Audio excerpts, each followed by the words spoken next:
Hi, and welcome to Gender Nebulous Season 2. We are now starting our second season, and we have a really exciting guest today. We have Eliana Rubashkyn, feminist, intersex human rights activist and scientist, normally known as Ellie. So Ellie, welcome. And my co-host, Miss Frida Wallace.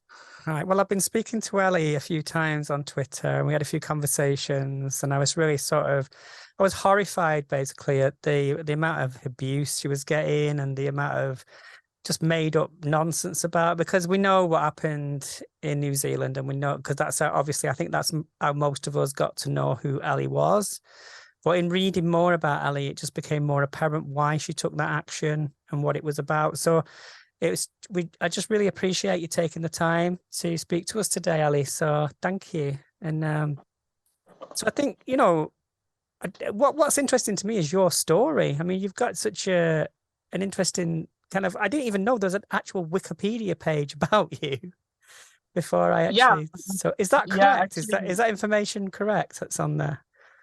It wasn't correct, and it hasn't been, and it's been frustrating to me how people talk about me with corroborating the facts, and so many media articles, especially the ones done like in 2016, 17, they just take advantage of me of not being a native speaker and not understanding very well some words and how they connect words, and also the way they understand me, because my accent is hard to understand. So I want to both of you be aware that my accent is very rich.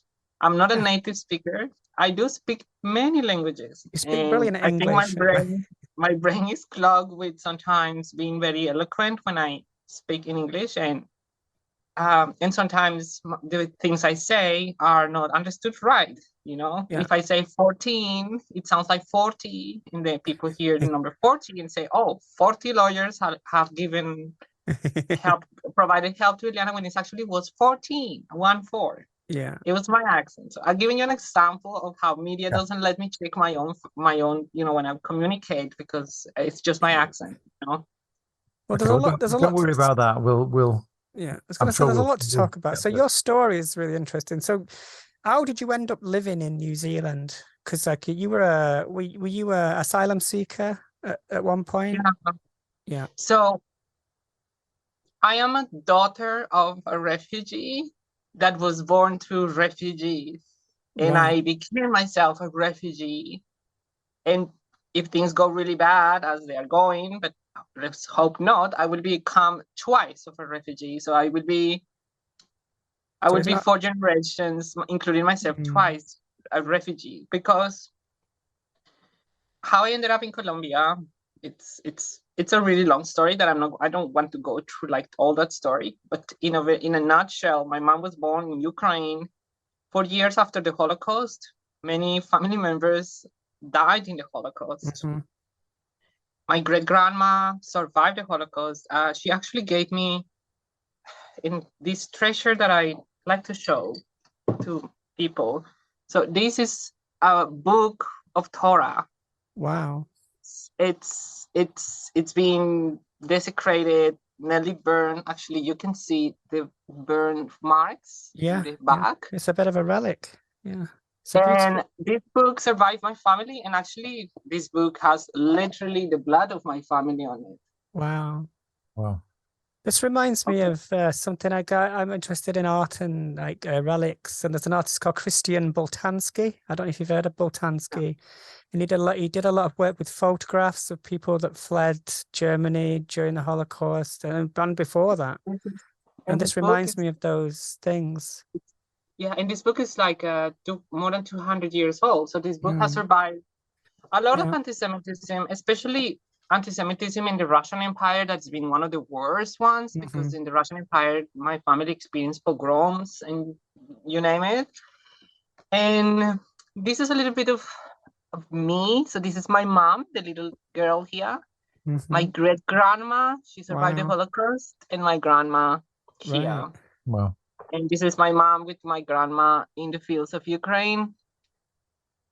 That's I amazing. will not go much into the details of the relationship with my mom and my grandma, because there is aspects of that history that are very, very tough. The fact that I don't know who's my grandfather and that my grandfather died in a gulag, it just shows how complicated the aftermath of World War II remain, especially in Ukraine. So I will not go into that detail, but that dynamic contributed to the desire of my mom of simply leaving the Soviet Union, together with anti-Semitism that never left, the hearts and minds of Russians and Ukrainians.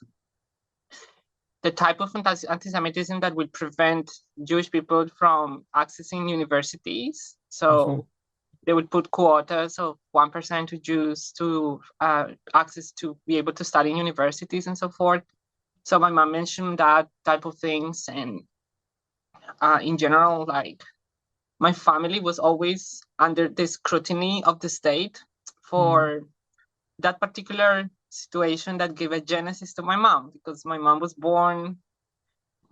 a product of rape. I'm so sorry to say it, but so my mom was born in that sort of condition, and she was born in a prison.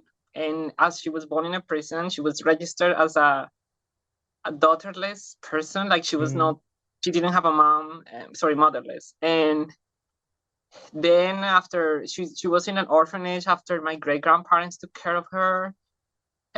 My grandma was occasionally visiting her, but my grandma really didn't like my mom.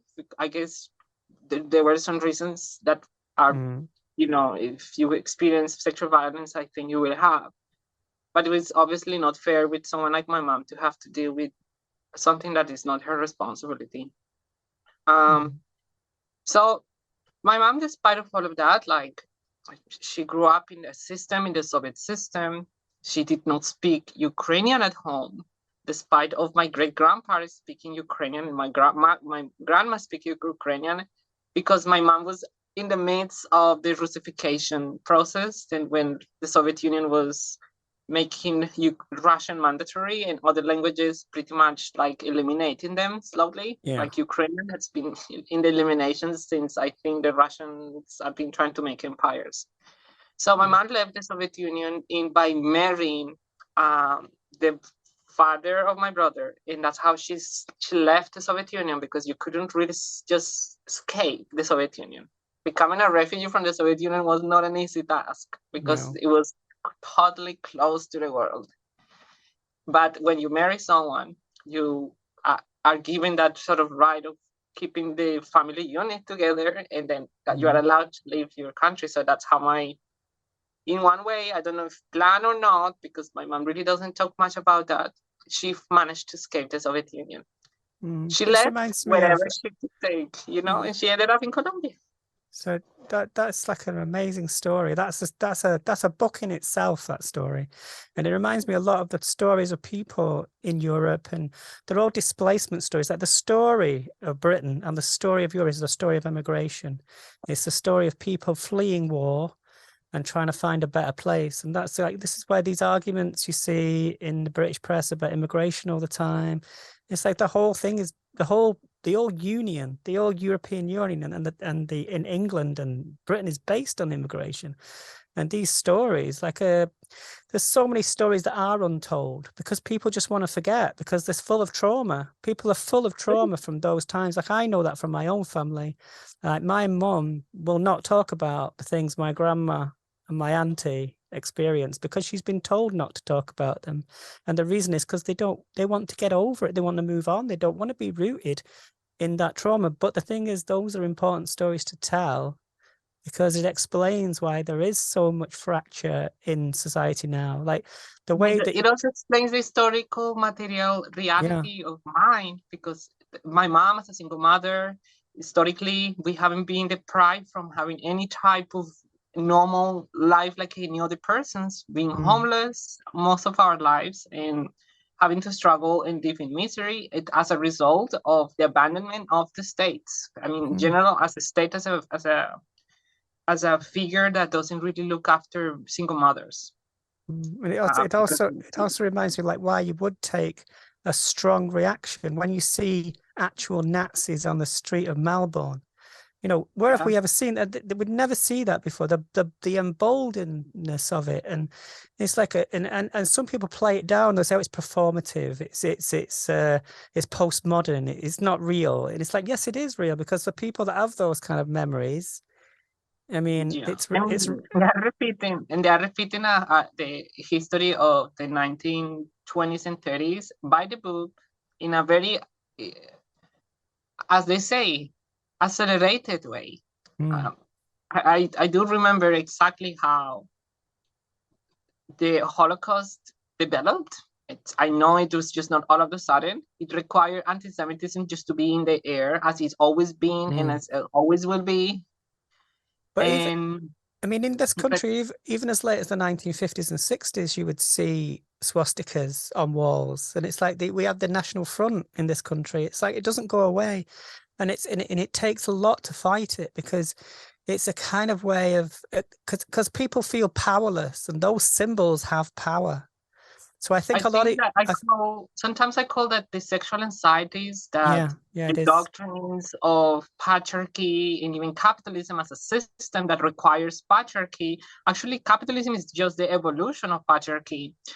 And then patriarchy is simply, it's an ideology that requires men to have a particular sexual behavior that goes against a natural urges that men and everyone has, humans have.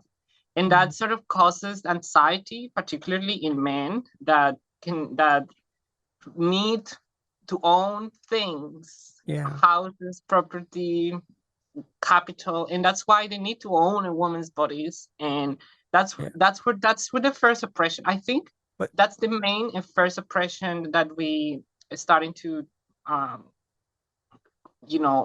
develop, and that's what I call the defeat of womanhood and women. That's when women were defeated. And every time that they see that their system is at risk because we queers are not very compliant to that system of accumulation of property and capital, we are the first to go. And that's why faggots were bundles of wood used to burn witches, which were the feminists at the time. They started burning faggots and they ended up burning women or humans. And that's like humans, I mean Jews or like any minority that they have a fixation for. Yeah, this is why it's very frustrating for me that they think like the way that certain people within this kind of trans exclusionary movement like to think of them as the witches. They're not the witches. They are this idea of they being for women or standing for women don't stand for anything. The reason their version of feminism is accepted is because it serves the patriarchy. They know there are the men that fund that movement, the Free Speech Union, the people that I've researched, the Policy Exchange. It's like that's the think tank in this country. They're very rich men. A lot of them are linked to some very dark kind of money.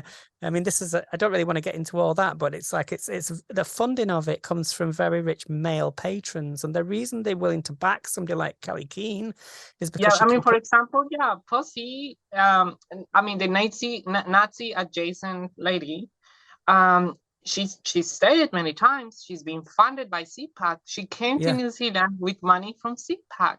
Why she's doing that? What CPAC has to do with the democracy of New Zealand? Absolutely nothing. New Zealand is an independent country. I was going to say, have you heard of Jonathan Ayling?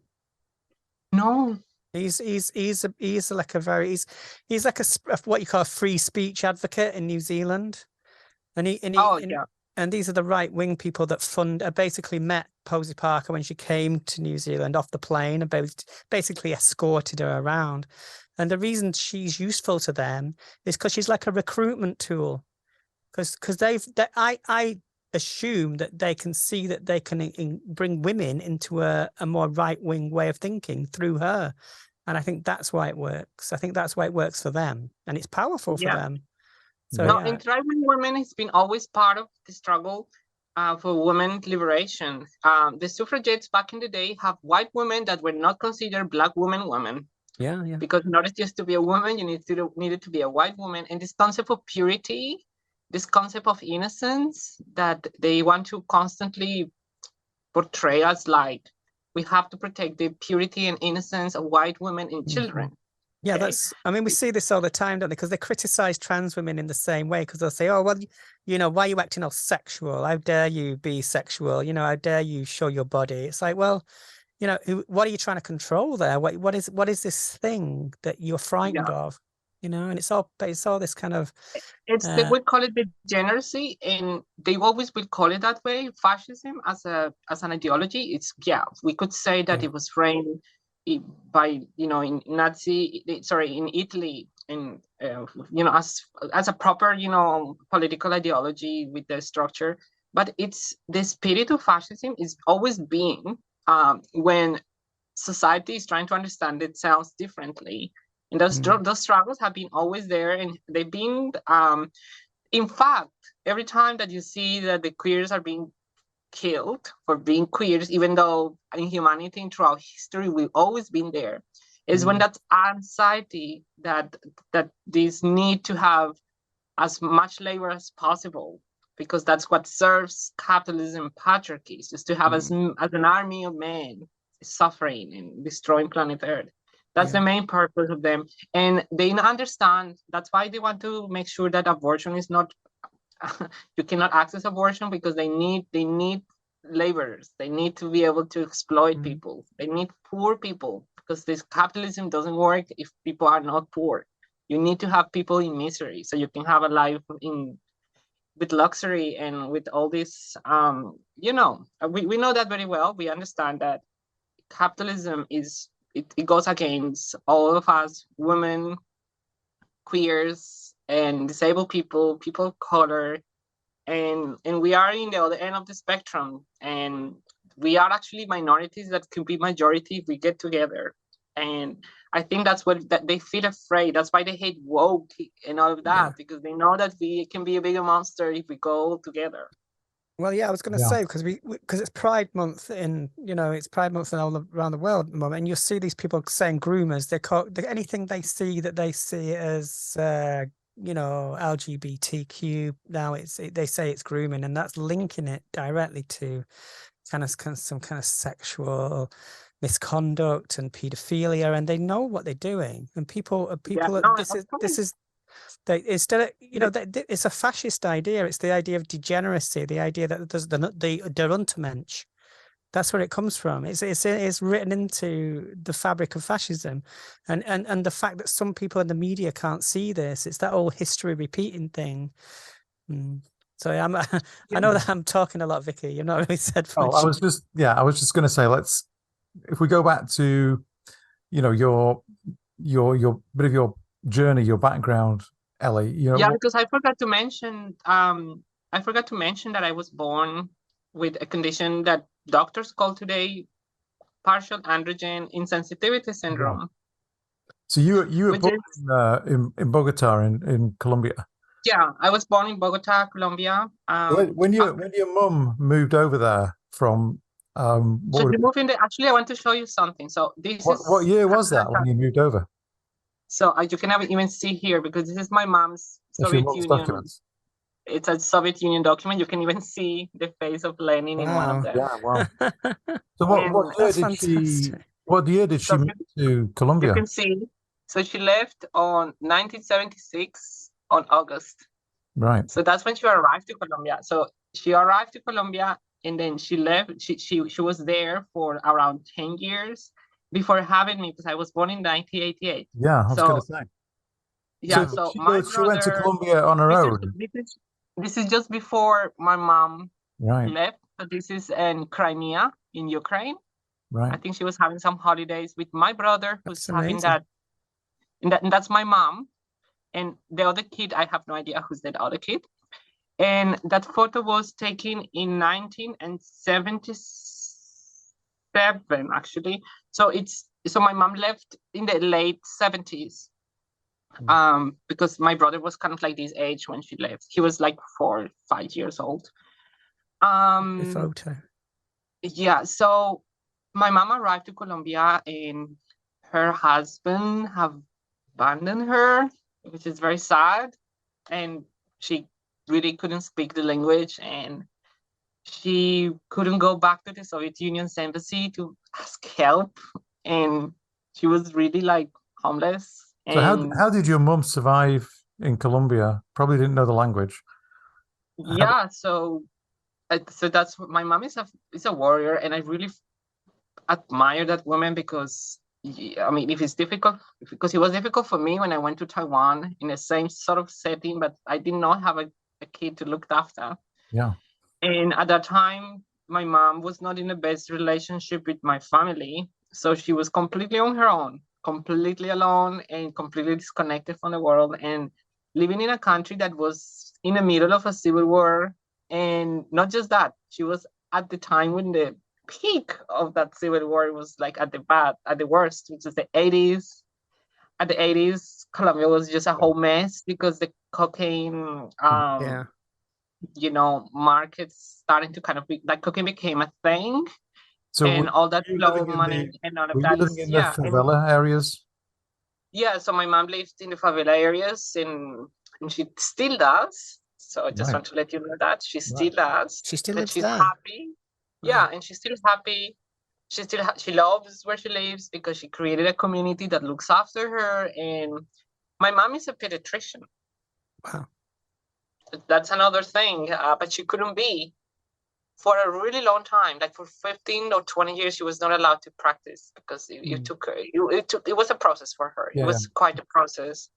It was quite actually really late. But because of that, my mom was the healer, and she took care of all the babies of that favela community, and they love her and they adore her. And even until today, she's now not working because she can't. But still people come and visit her, and my mom still gives her, you know, advice. And so my mom you growing up as a kid in that area, I mean, how did you get to the point where you went to Taiwan for educational reasons? So I was born different. I was born with a body that was not easily identifiable as male or female. And I couldn't use, I mean, every time I needed to use a toilet, I needed to ask my mom to accompany me, to be with me. And using a toilet became for me a source of shame. And it became very difficult, very complicated, because I couldn't pee standing. I needed to use toilet seats. Most of the toilet seats on male toilets tend to be really disgusting, or male toilets tend to be very disgusting, at least in my experience. It's a very weird delineation, isn't it? Like this time they have boys and girls toilets. Why don't we just all sit down? You know, why is this? You know, it's like why is that? You know, it's like, what is it about boys that need to learn how to aim?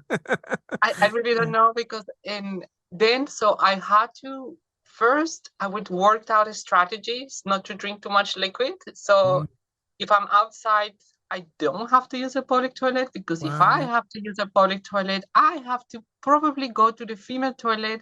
And back in that time when I was struggling with who I was presenting as a male, or I would be perceived as one in a way, because I always have this voice. And then going into a female's toilet just to use a toilet, it was a nightmare. I just remember that to being a torture for me every time. But did you understand? Did you understand what you were going through at the time? Did you understand the concept of intersex at that point? No, I only knew that I had a genital deformity or pseudo-hermaphrodite, and something that I kept to myself, and it was a source of shame. That's one of the reasons why I couldn't have friends. You were forced to live as a boy. Yeah, I was forced to conform into being a boy. When I was at 8 years old, they needed to do some surgeries that I really did not understand, and I did not consent to. They needed to take.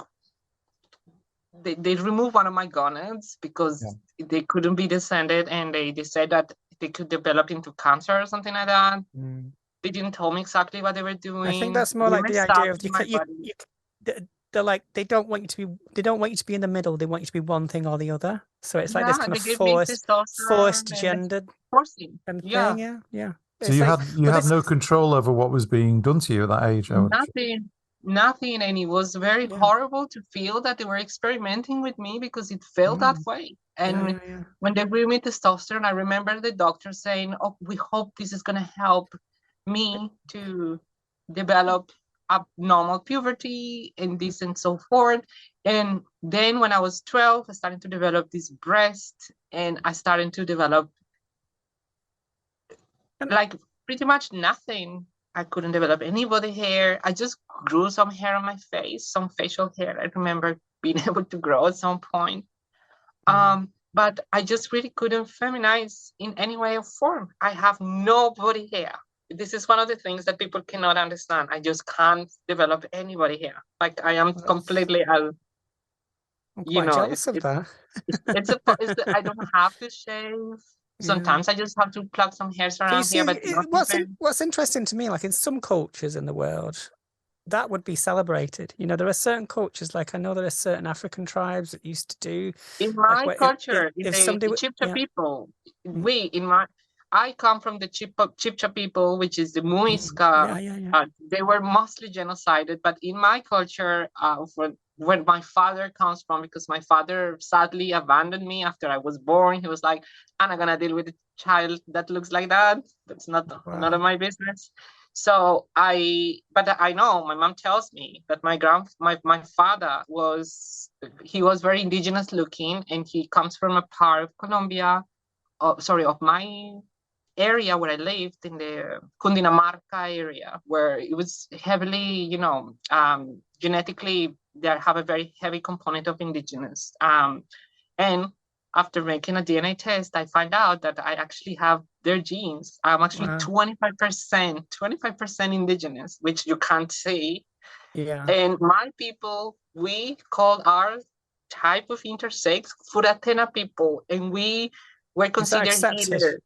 We were healers, we were shamans. This is quite common. Yeah, we find this, and it's like and on the trans spectrum as well. I think it's you do find that it's a very modern Western thing, and it's a colonial thing to have two genders. It's this gender binary thing is quite a recent adoption. Because when I went to school, in my school when I was young, we had different entrances. You had a boys. I mean, I'm not really that old, but I went to a school where nuns. It was like a convent, like Christian thing, and you had different entrances, and I used to question that that's how I kind of knew I was trans, because I knew, why are you making me walk through this door when I want to walk where the girls are going? And that, because of those binaries, I didn't want them to be so far apart. I wanted it to be a bit more in the middle.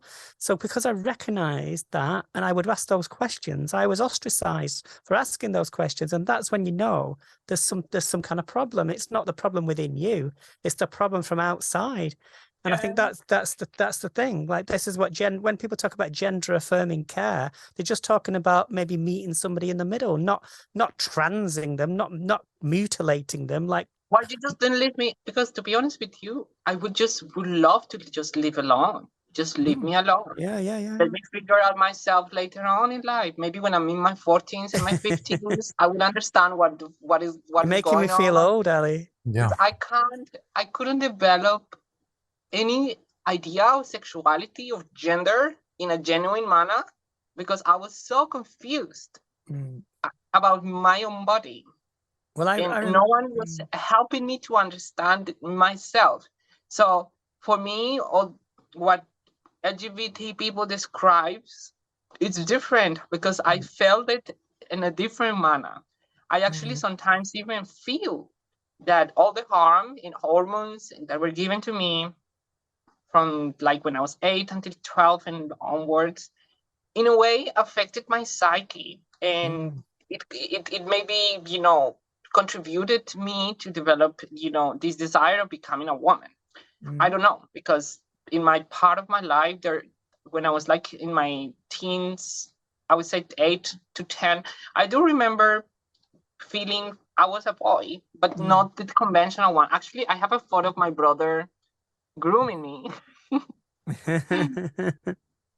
Okay, so this is me. You can see how they were so committed into like Doing your hair, blue, blue colored, and But this I reminds me like of my sister used to doll me up, and she used to do my makeup, and she used to treat me like a little bit of a doll. But she didn't see any problem with it, and I did. But my parents were kind of like, "Oh, why are you doing that?" Because Frida's. Well, I was Freddie then, so it's like Frida's a boy, so why But it was never like a problem for my sister, and that's why I kind of gravitated to because I always socialized with her, and because she was nurturing, and she wanted to play those games, and she wanted to dance to music, and everything was kind of joyous when she was around. And it was easy. I felt like that. I remember I did not Yeah. like traditionally masculine things. I knew I would ended up being a woman. I used to find it even without trying. I used to find it quite frightening, because like my brother, his friends were very loud, and they would make me feel anxious, because it's not because I couldn't be loud. I could be quite loud and unruly and naughty, but there was a certain energy that boys and men, it sort of frightened me a little bit, and I think that's kind of another energy that is real, and maybe it's that misogyny that you feel. Exactly, and I want to show you something about this very same book, the same Torah. In the very beginning, when you open this book, and I don't have that chapter, but it's the very beginning. So it says, "Bereshit bara Elokim." It's the first three words on Hebrew, and the Hebrew language. The way God is mentioned in the beginning, and in Hebrew, you have to really understand the meaning of words, because words have so many other meanings. It's actually not in the beginning God created, but it's in wisdom. Elohim created. Yes, that's right. And that in wisdom, Elohim is a male-female name for God, because El is male, Eloi is female, Elohim is male, female gods and goddesses. Well, I've been reading a lot of Jewish, this stuff, because I've got the Kaddish on my shelf. You can't see it at the moment, but I've got, because this is the stuff that, because I just love the kind of, there's a sort of magic to it. Do you know what I mean? And my point with this is that same God created Adam in his image, and in his image created he them. They call he because his religion is being co-opted by patriarchy, and they're trying to make God male, even though in Hebrew there is Shekinah, which is also God, but it's a female God. So what I want to say is that God created Adam, Arishon, Adam the first, as male and female. So Adam, Arishon, the first living being, was male and female. You could say intersex, you can say hermaphrodite, you can say whatever. So it's not first was Adam and Eve, was actually an intersex. An intersex being. This is something that I've been reading about, and it's also not. It goes further back. It goes like into Egyptian texts. It goes way back. This idea of there's no like this rigid gender binary is like a very new thing, and it's like and in Judaism you have six variations of sex characteristics. They have also trans people is mentioned as a gender in Judaism back in the day. That's why I don't understand when someone like Ben Shapiro comes with facts, don't care about your feelings. I say, Ben, you should start reading your own books that you all protect and defend, because go read about what androgynous people is. And in fact, when you read in the Talmud, a very old book, what the wise men of Israel were doing back in the time when they have an intersex person, first, they did not mutilate them. Second, they figure out that they cannot decide for themselves what that person's gender and what that person's mitzvot should perform, because they were trying to figure out, you have to perform mitzvot for women or mitzvot for men. Do you use tefillin or not? What is all the concept of circumcision, which is a thing that I disagree heavily with, but it's a thing that's done on males. And in a nutshell, all of those things, how they make any sense with someone is born like me. And I have these constant conversations with rabbis, because I did my transition in an ultra-Orthodox Haredi house in Taiwan. And this is something that I haven't mentioned in other stories. But they didn't know, but I was confused, and I needed house and protection because I was homeless. And in these houses, they give you home when you're homeless. And I was there, I was working as a mashgicha. I was just checking the cooking, helping with the cooking and all of that. and at the same time was saying to the rabbi, I am intersex and I want to be a woman. And you see me as a man.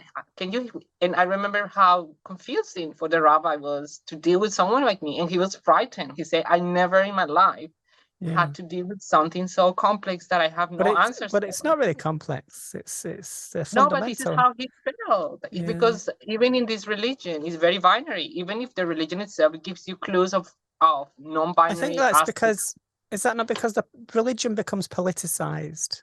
And obviously patriarchy is part of the politicization of religion. And I know, Vicky, we were talking before about how you became an activist, and we can sort of see from what your background why, you know, these things that are going on with trans people, you know, there's a clear rise, and more, I mean, it's so much more amplified now because of social media, probably, of anti-trans rhetoric. And it's like, where's that coming from? And I think it's because we're living in a very insecure time where people want to hold on to absolutes and they want certainty. And unfortunately, there isn't a lot of certainty in the world. There's not a lot of things you can... And that's why conspiracy theories are so comfortable, because with conspiracy theories, you understand the world easily, in a very simple way, in binaries, we are the good people, they are the bad people, they are pedophiles. So LGBTI people are pedophiles. It's easy for me because if I hate them, it's easy for me to hate them, because who will love a pedophile? They will use all, and this demonization, it's important when you use hate as politics. Yeah. Because hate is powerful. Hate is used by fascism. Fear is beautiful, and this man knows the power of fear, because it's the eros and thanatos. If you control these two forces in a human, you control humanity, and they know that very well, and that's why they are in this agenda now. Something that people ignore is that the Holocaust did not begin with like killing Jews. It began with killing queers, because it always begins with the weakest links of society and the links that they consider the most degenerate. Okay, and we are the most degenerate. This is the interesting thing in their minds. This because in the early part of the 20th century, and this is how you got abstract, you know, our art, you know, like art would always be the thing that criticized fascism, and it still does. This is why I think Dylan Mulvaney is important, because Dylan Mulvaney represents that thing that exposes fascism, because it's kind of ridiculous. It's got that kind of surrealism element to it, and those strains in art were always about criticizing fascism, because it will expose it. Because if you're any, you know what I mean, if you're somebody that is like easily triggered, it will find you first. And that's why it's like this is why I like what Dylan Mulvaney does, because she manages to, even though she's clowning around, clowning is part of it, but it's really kind of surreal, and it's kind of interesting how it's exposes fascism. And that is part of also ridicule. I was reading a book called The Rape of the Mind. Because I recommend you to read that book, because that book helps you to understand how. Yeah, I've heard about this. How people fall into believing fascism, because it's not natural for humans to just naturally hate so much that it just guide their lives. But we've seen how J.K. Rowling and other Terps guide their entire lives just to hate a minority. Yeah, but because that force is strong, and in Germany we have a liberation.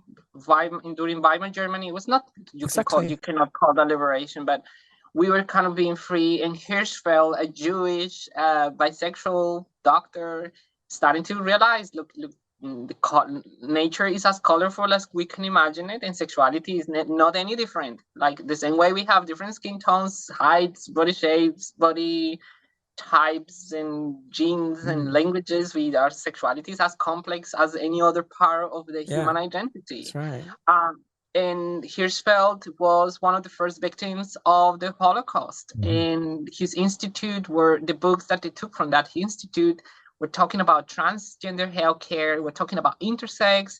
I wouldn't say that these words had been used at that time. I remember that they would mention intersex people as hermaphrodites, trans people, we call them effeminate men or whatever. But we were there, you know, we've been always in that history, and we were the first victims of the Holocaust, the first gender affirming surgery. The person that had that surgery was killed that day, and not many people talk about that. She was killed on the 6th of May of 1933. The very same day the Nazis raided the Hirschfeld Institute, and then the very same day at night, the burn of these books and all these, all this, the history of our, This is why you had that tradition of theatre and the ridiculous, like in Berlin, because I think it was criticizing was fascism. It was like, say, how outrageous can we be? Because, this is where the drag, like this sort of vaudeville kind of tradition comes out of. It's because like you have to criticize the status quo. And that's the like power of ridicule. They mention in the rape of the mind, because fascist and authoritarian leaders don't have humor. They don't know what humor is. They can't. But so when you humiliate them with, let's say, tomatoes or something like that, then that humiliation, it's something that you cannot recover from, because that's bigger than any other weapon you can use. That is art. That is art at the end of the day. This is why my favorite artists like Tracy Emin and people like that. People say, is it art? No, it doesn't matter. I'm not interested in whether you like the look of it or not. It's the fact that she's willing to go that far in making her own body, her artwork, and that is it. And that I'm not interested. And I think that Posie Parker was a piece of art of how you defeat fascism with ridicule. Ironically, though, what Posie Parker does is a performance. She's performing. It's like, do you know that guy Alex Jones, who was like the ranty guy?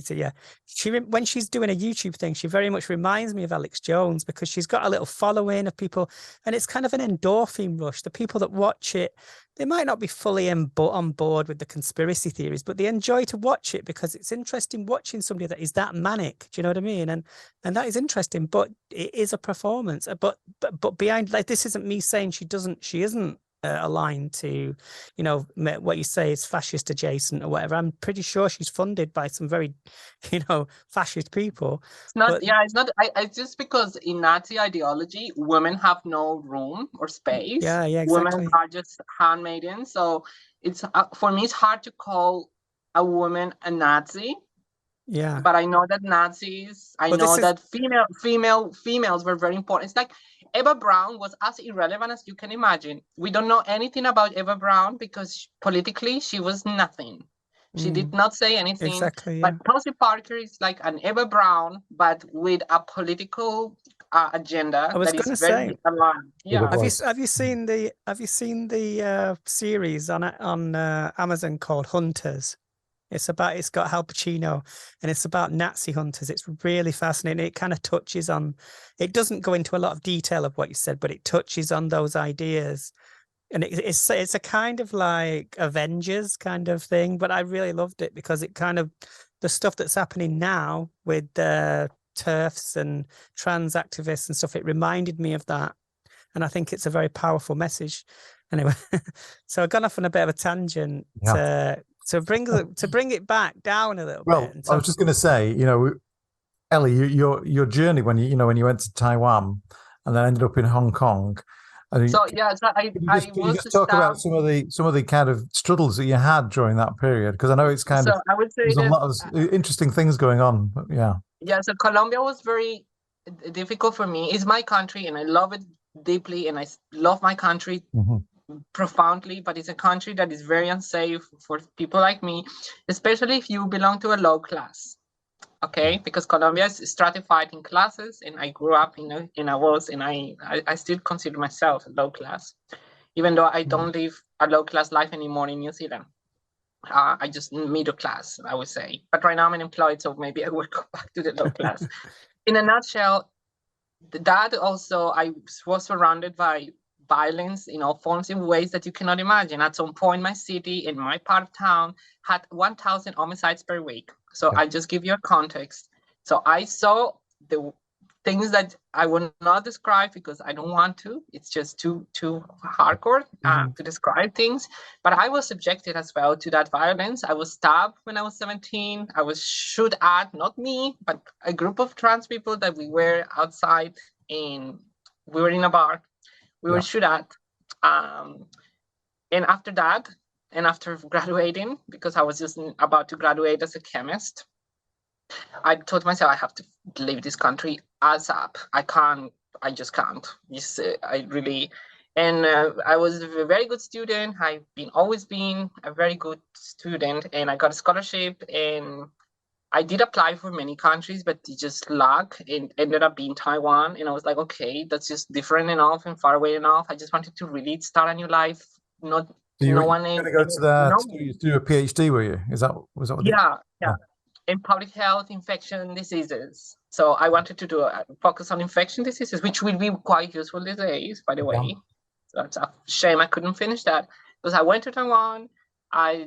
First thing I began is my process of gender transition and understanding myself, my body. That's when I actually got a proper name for my condition. I got to understand that I did not have one testicle, because I wasn't sure about that, because I couldn't really have check on. So you had access to healthcare, and this is how you managed to discover this about yourself. Yeah. But back in the day, trans people could not access all gender affirming care until like you needed to dress up like for a year or so. And you had like a psychological process in Taiwan back in the day. But because I was intersex, like doctors said, like, okay, no, you are one of those that we can go put whatever, we can do whatever we want as long as you please, because I'm already in a consenting age. Bit of an advantage for you, I guess, to be able to. It is an advantage, but if you think that, it just shows how Oh, have we stopped?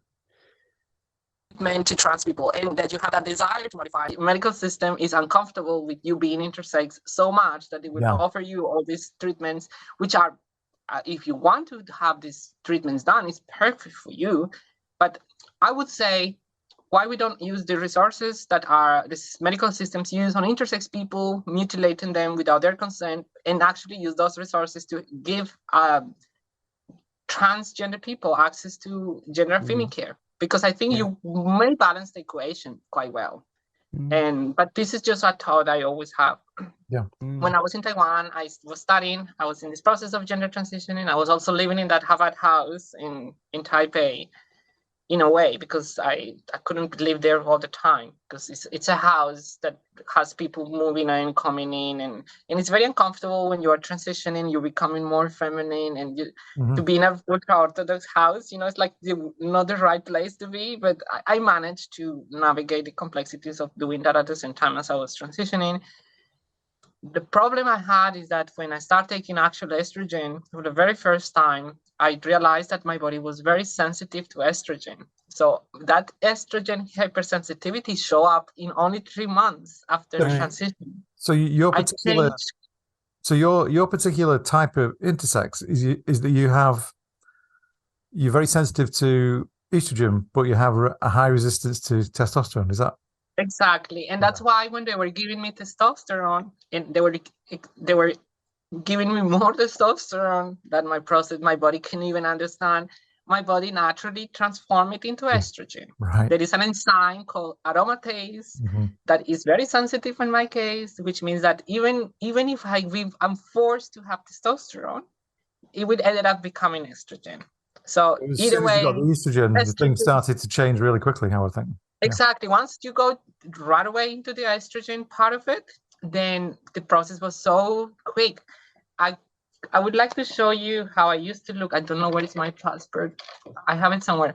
I wanted to show you how I used to look before, when I actually landed in Taiwan, and how I look. I think I have a photo here.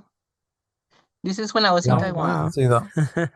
I can see it. Okay. So, and this is a document in Taiwan. You can see that this is a Taiwanese document. So how long ago was that? That was in 2012. Right. Wow. In 2011.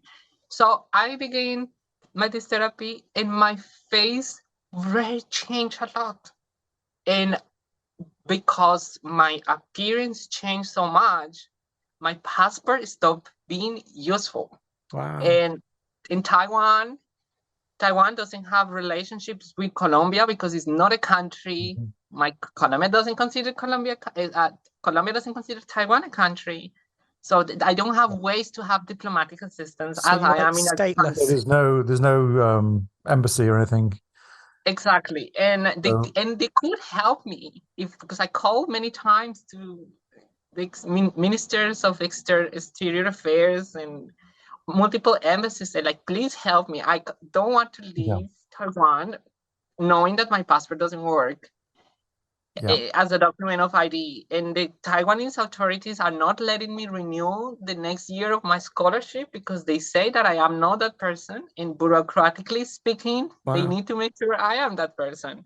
So I became in a problem, in a very stupid problem. I'm a pharmacist, and when I learned pharmacy, we learn about side effects of medications, but I never expected that hormone replacement therapy had a side effect, which is making me stateless. So you were stuck in Taiwan with a Colombian passport and a Taiwanese identity card, and neither of them looked like you.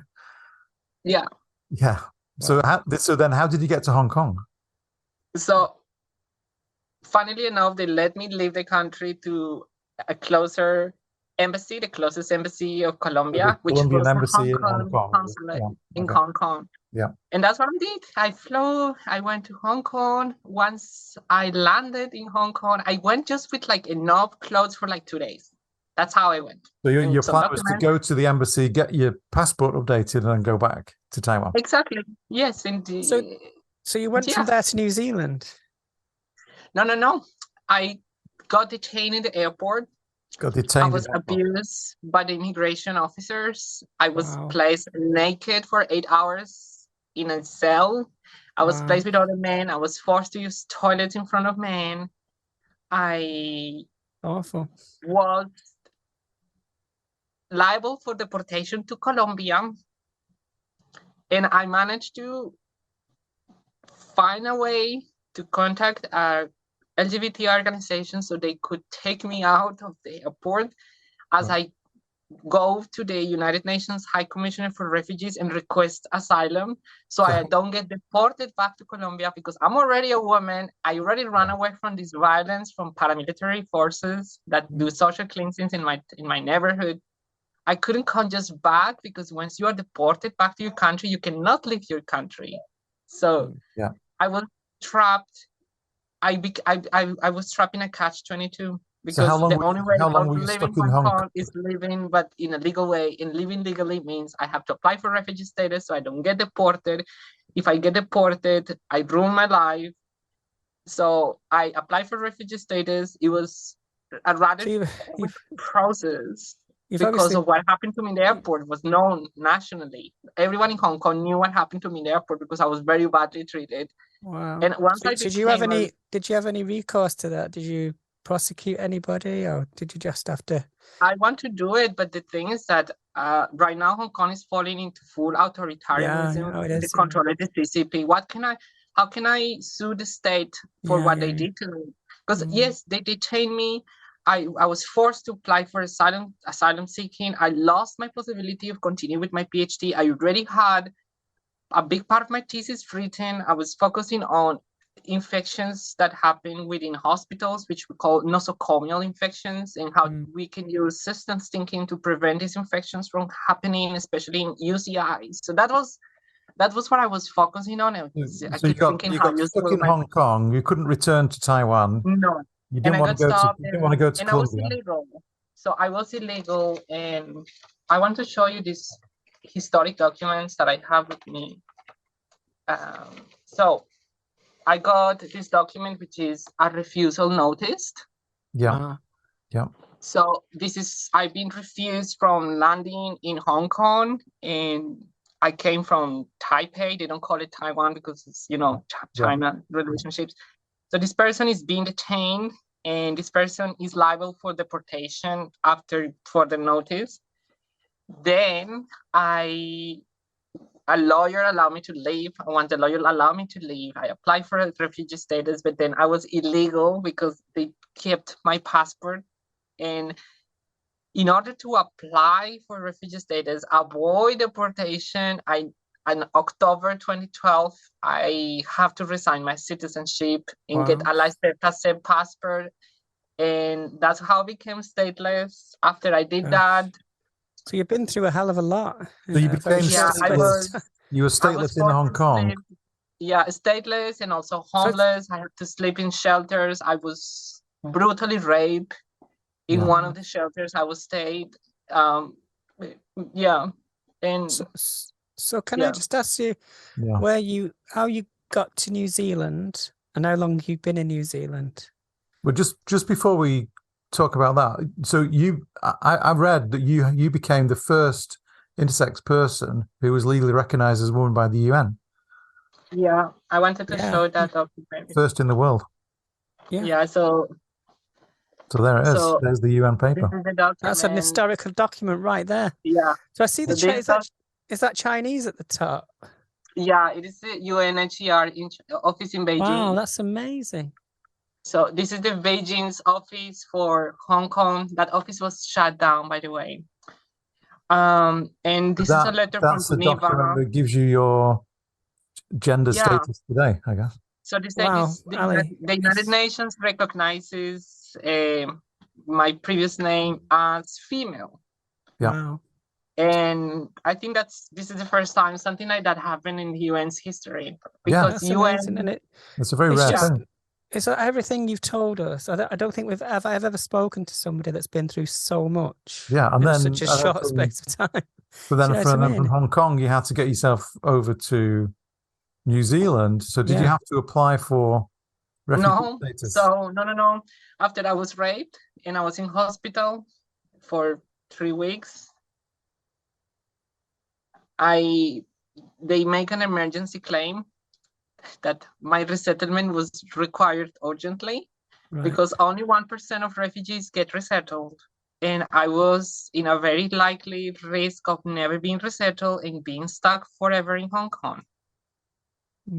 So thankfully I was raped. So who intervened? What was it? New Zealand authorities that intervened? Yeah. So when they make this call for other countries to, like, could you extend the recognition of the UN, because I did not have a legal name change and a legal sex change in any way or form. And then so like a GRC, as we would call it, gender recognition, wouldn't apply to you, would it? No. So they were trying to find a country that would extend the recognition without being a hassle for the legal system. And New Zealand said, it's all legal stuff. Yeah. So New Zealand put their hand up and said, we can accept you as female, and then we will accept you fully female as Eliana Rubashkyn. And that's how I landed to this country. I landed here with full name and gender recognition. Wow. So when was that? When was that exactly? 2014. In May. So this sort of brings us up to, I mean, we're going to have this to jump almost brings us up to current time. So yeah, because obviously with everything you've said, I can understand why you'd be absolutely furious that somebody like Posie Parker, let's call her for purposes of this, would have the gall to travel all the way from England, to travel 12,000 miles, is it? And expect to have a good reception in somewhere like New Zealand. If you look at what's happened in Ellie's life up until this point, you know, every step of the way, you've suffered because of people. And there's this privileged English lady. My citizenship. I lost my family. I lost my culture. I lost my mom, because I haven't seen my mom in 12 years because of this suffering. I think this is the important thing I want to say now. This is the point. Yeah. This is when somebody like Posie Parker, who is very well funded by the far right, we know this is true, comes to New Zealand and expects to have a good reception. She likes to play that she was a victim on all this, and we know just after you did what you did with the tomato juice, she takes a selfie. That was her natural reaction. It wasn't, oh my God, please call the police, get me out of here. It was, I'm going to do a selfie and I'm going to make this about me. And that is what happened. She even mentioned how bright the diamond in her ring looks like when she was taking a selfie of her. Yeah, because she's led by ego. Yeah. All about self with her. And the problem with it is she's got enough people behind her who believe all this stuff, who believe all these conspiracy theories about transing children and doctors at the Tavistock clinic and all this. They believe all that stuff. They absolutely believe it. And this is why she's so toxic to me, because she doesn't represent anything of value, whereas you do, as your story tells us. And now, because of what you did, you're only known to most people as the person that assaulted this poor little blonde woman from England. Do you know what I mean? So the whole story is ridiculous. I mean, for me, you know, this kind of what happened with Posie Parker right at the end of the whole thing we were discussing is kind of like insignificant when we compare that to what you've put up with, Ellie, for most of your life, the suffering you've gone through. You know, this, and I think I mean, honestly, when somebody, and I took this from Posie Parker, by the way. This is something she was trying to initiate you into a little group, wasn't she? Because she thought so you were part. Yeah, she thought you were part of the group. I took one of these flags from that stage, and it's like, woman, it's a adult human female, and like, this is how reductionistic this is how simple they want the world to be, because they can't cope with the beauty of complexity and the beauty of colors and shades and spectra, because it's their brains are so tiny. They can't even understand that I am intersex. If she sees me naked, even when before I had any type of surgery, she would not be able to tell I'm a man. But it doesn't matter. That's your private. It doesn't matter. You know, that's your private thing. But the thing is, this is why when I do I do some like spoken word performances, and I wear this T-shirt. This is like one of her things. And I bought this, and I said, if I buy this, you've got to give money to mermaids. So that's how I ended up with this. But it's like, it's my symbol of, I'm going to own this because it says woman, and I identify as a woman, right? And I have every right to this as anybody else. So that is the point of that. And it's like, these people want to, I've never known anyone so insecure about the word woman that she has to write it 3 times on all of her clothing. You know, this idea that they recognize me as a woman so much that day they gave me this turf club card. They gave me this badge of honor. So let's just I'm from Manchester, recap. And that symbol, the Pankhurst Centre, those colours, the green, white, and purple, they're the suffragette colours. And in Manchester is where the Pankhurst Centre is, and that's where I go. You know, it's based right near the Manchester Central Hospital, and I've been there. I go there often for just a cup of tea. And it's the nicest place. It's just like a little garden, and it's a celebration of whatever female emancipation used to be. Oh, it has its flaws, because a lot of them were kind of, like you said, they excluded black people for a start. So the history of that is flawed. But, you know, they don't own those colours. You know, I've got to remember that.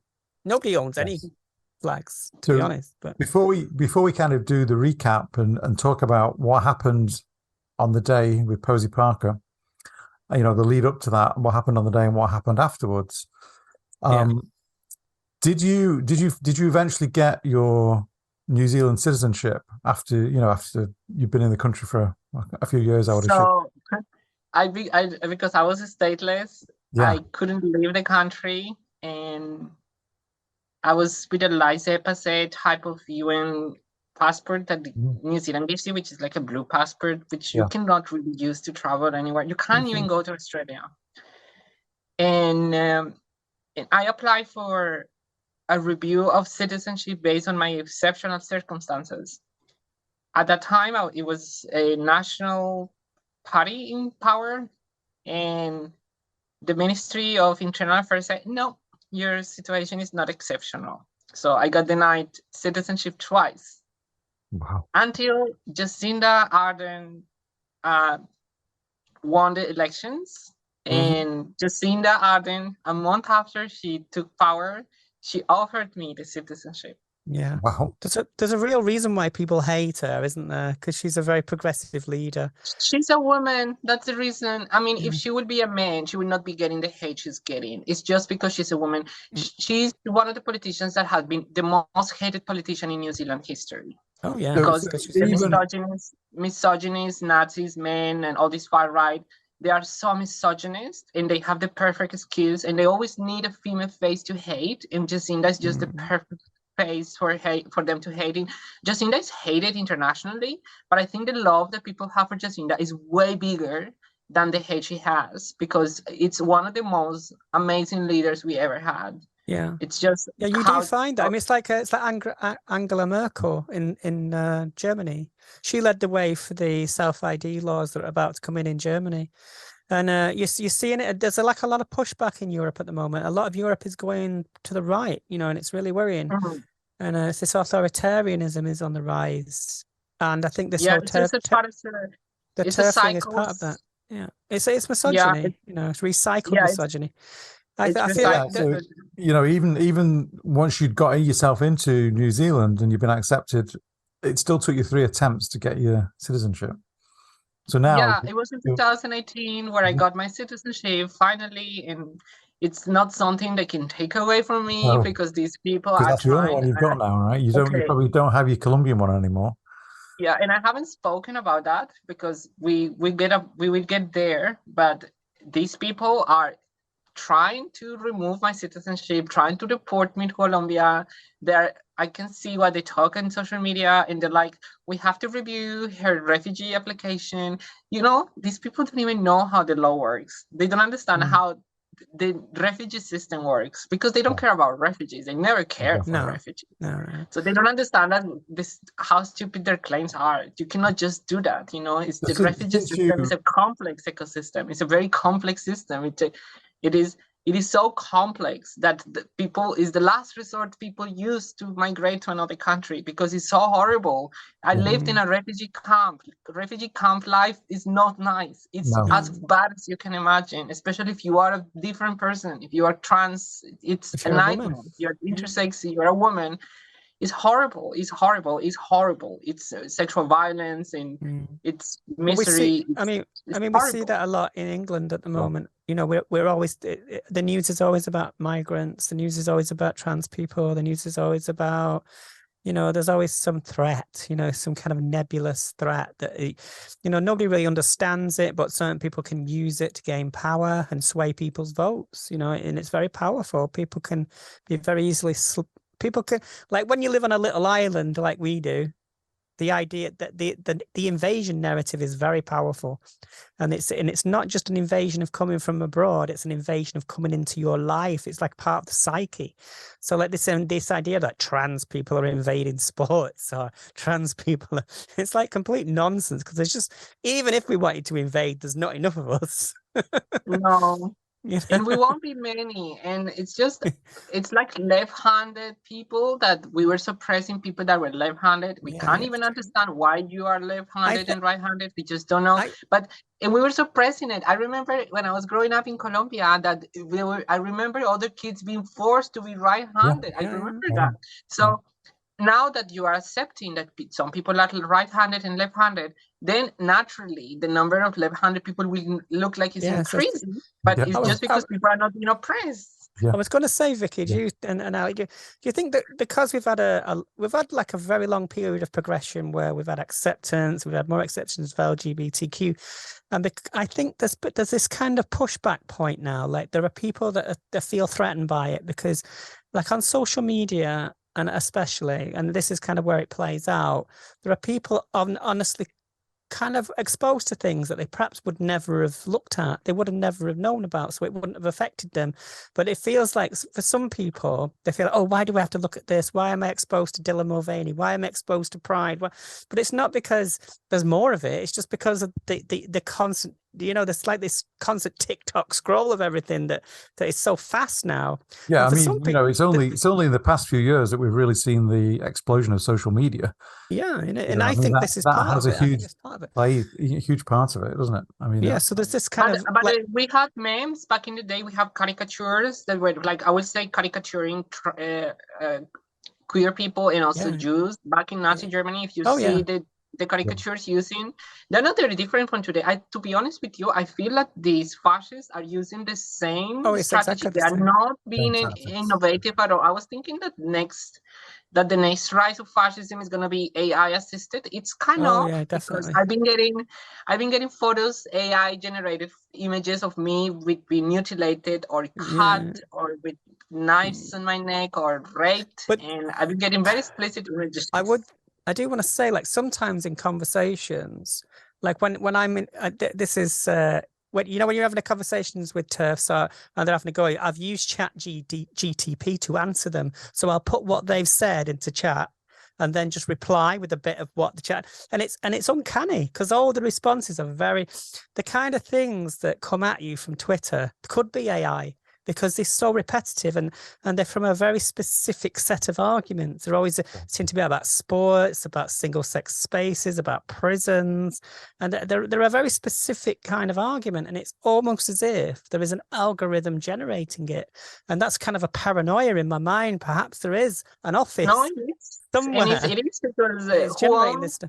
Who owns all AI? It's the big tech in the US, and they are all far-right libertarians, and they are very scary people, and they can aid the genocide of trans and Jews and disabled people even better than Hitler did. It's a Goebbels-like technique that they use now. Twitter is the Goebbels of today's, if you can call it that way. I mean, it's like the phrase mainstream media comes straight out of Nazism, this idea that there's a controlling media, and it's like, but I think I always find it quite difficult to invoke Nazism in a modern context, because it's kind of like when I was on TV recently, I was talking to a host, and because I was talking about Posie Parker, and she said, well, everybody's a Nazi now, aren't they, according to you? And I said, well, do you know what? I wouldn't use that word, but you did. And the fact that she did use that word says a lot more about that than anything, because I think it's sometimes a lazy comparison to start talking about Nazism, but it's the same thing, really. It's recycled many times. It's fascism in its nature, in its ultra right and ultra conservatives, and it just looks like fascism. It looks like Nazi fascism. Yeah. But then quite literally in Melbourne, we saw what happened in Melbourne, and it's like one of the, I saw on Posie Parker's feed, they were saying, who are these pretty boys? These are not proper Nazis. It was like, even they were like sort of saying, oh, they call themselves Nazi. Avi Yemini is a Jewish Nazi, and he says he's the proudest Jewish Nazi. And he's right now, he has assault charges because he assaulted his wife, and he has, I think he has lots of legal issues for assaulting women, and yet, they love him. Yeah. The far right loves him. Posie Parker, had an interview with Avi Yemini, the proudest Jewish Nazi.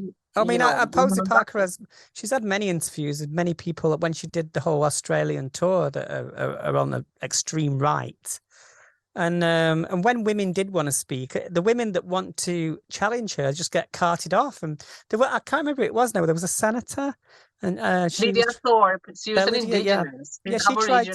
She tried to challenge her, and it was Posie Parker's security guards that carted her off.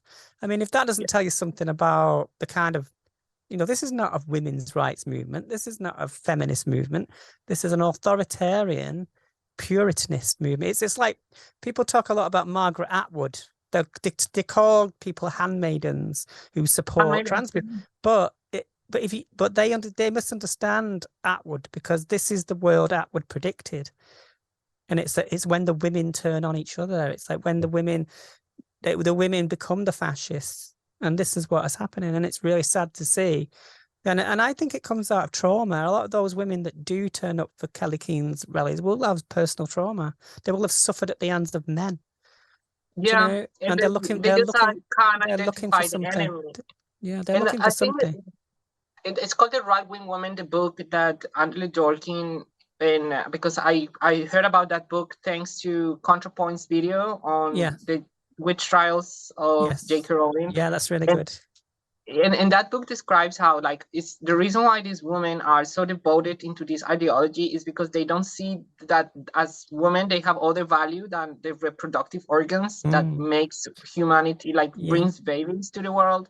And if that value of being a woman is taken away or detached from what a woman means, they feel they have no space, and they feel like they are being alienated because that's the only things they feel they can offer to this world. And that's why you will find a lot of these right-wing women have no education or they're not very interested in pursuing higher education, and I'm not trying to blame them. It's just being conditioned in a system that has been telling them that the only value they have is as moms and as raising children. That's something that most of religions does. It's a gaslighting women into accepting the oppression that men put on them. I mean, there is that. I mean, I'm sure I totally agree with that. But you do find, like in Britain, what I would call the prominent TERFs, like Kathleen Stock, Helen Joyce, Maya Forstater, they're not poor. They're not from poor backgrounds. You know, they're quite well educated. They're very upper middle class women, but they know that they can exploit a kind of paranoia and perhaps I wouldn't call it a weakness, but they know they can use fear narratives to bring people over a fence. I would say that some of these groups that were not fascist to begin with, like I think J.K. Rowling was not inherently a fascist, even though she kind of has given some whistleblowing and like framing the Jews as the bankers and Harry Potter. But what I'm trying to say is that their hate to trans people is a projection of hate they have for men. Yes. And as they cannot attack that very powerful men that control everything, they choose what they see as a man in their eyes, and they attack that minority because it's a minority easy to target, easy to project your frustrations and your hate. And in a way, it kind of like makes you, I don't know, because the big enemy here is, I would say men, but I would not say all men are the problem, but it's just, to be honest, it's men with fascist ideologies and men that have this idea of women as objects. Yeah, I agree with that. But it's also, I think it comes out of the idea of shame and the way that men, some men suffer with misogyny as well. You know, there are many men. I mean, the suicide rates are highest among men. And I think that's to do with the pressures of gender conformity. I think there's a lot of men that are probably on a gender spectrum that feel the pressure to be the man. You know, this is why people like Andrew Tate are popular. This is why people like, you know, these kind of misogynistic figures that I would say Elon Musk kind of feeds into that a little bit, where it's just kind of about trolling and it's about grandstanding. And it's not, and it's about avoiding feelings. It's about avoiding your actual emotions. And that's what avoiding your humanity. humanity. I found men as sensitive as women, yet women are allowed to be emotional and sensitive, put their feelings out, and men are never allowed to feel. I'll tell you a little story. There was one guy on Twitter, he was really abusing me and he was saying all kinds of really nasty stuff. He was comparing me to sexual predators. And he came up in my DMs and I was like, right, I'm going to, like, why are you doing this to me? And he started this conversation with me, and I had this conversation. Obviously, I would never share this conversation, but he actually broke down. He was like saying, "I'm really sorry. I just," and I had this conversation, and I've saved it, but I would not make it public. But it just gave me an insight into how insecure sometimes the people that come at you the hardest are the most insecure, and have so many problems. And this is if I'm very honest with you, I personally have conversations with Nazis. That they declare, and I have very enlightening conversations, because when you speak with them from the heart, when you stop using these qualifications, sexual predator, pedophile, or when I start calling them Nazi, genocide, whatever, like when stop using those qualifiers and we start speaking human to human, then you actually can see that they are human too, and you start talking and they start seeing that you are actually also a human, and there is something that clicks in their minds. It's like, oh, I think I am the monster in this interaction. I mean, I think I spoke to Vicky about this before. I have quite a complicated family. Like my brother was involved in far right organizations, but my brother used to protect me when I was young, and I didn't understand the group he was involved in. And my mum caught me drawing a swastika on a wall when I was about 12. 13, and I've never seen so much rage in my mum's eyes, and I didn't understand why. I just thought this was a gang that my brother was involved in because they used to protect me.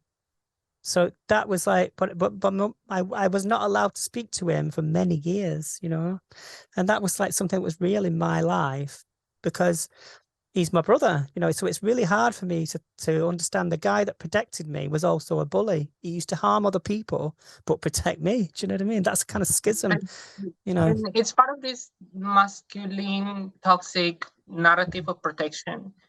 I would protect what is mine. I would protect my people. I want to control my people. my people. I want my people to behave sexually in the ways I consider correct.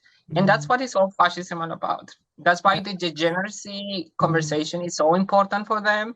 And to sell the idea of degeneracy, it's important to them, and to show us as degenerates so they can dehumanize, and because they need to see us as nothing human, because then they will not be able to proceed with a very genocidal nature that fascism always has, because fascism dehumanize. always leads to some form of genocide. It's just an outcome that is natural. I'm really sorry, Vicky. I've not let you speak much in the last half an hour, but I'll pass it over to you. No, I was going to say, should we talk about the tomato juice now? Yes, time arrived. This is why people are here, isn't it? I think what we should start with maybe is let's start with. Should we let women speak? Let women speak.